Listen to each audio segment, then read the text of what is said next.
New since 5, diapers are one of the most important items that families need with their young children, but they're not cheap. No, they aren't, and that's why Covered Bottoms Diaper Bank is helping families get them.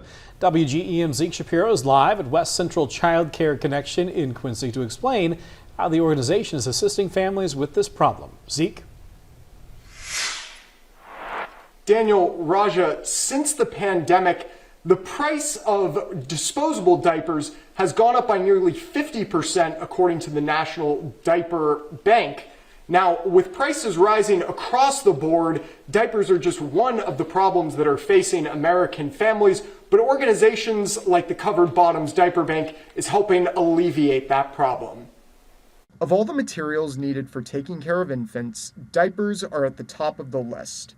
Unfortunately, despite being a massively important part of early parenthood, the rising prices of goods is forcing parents to choose between purchasing diapers and other items like food or clothes.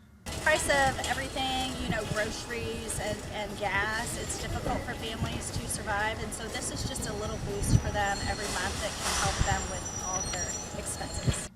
According to the Diaper Bank, there is no state-sponsored program that allocates funds specifically for the purchase of diapers. That means that for low-income families, they have to pay out of pocket, which can total nearly $100 per child per month.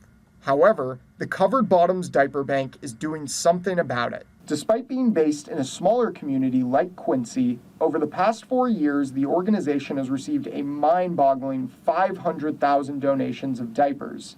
The organization spends donation money on diapers in bulk, which costs less. They then give them to social services, agencies, and organizations across West Central Illinois. I didn't use Pampers, but I know that's what people have to do today. And like you said, they're expensive. And I just wanted to help out young moms getting started.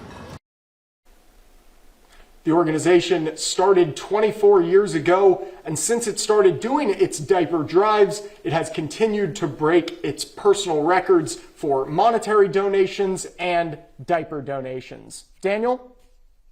All right, thank you, Zeke. And the Covered Bottoms Diaper Bank will continue to accept donations online or in person at the West Central Child Care Connection in Quincy. You can find more information on how to donate online right now at WGEM.com.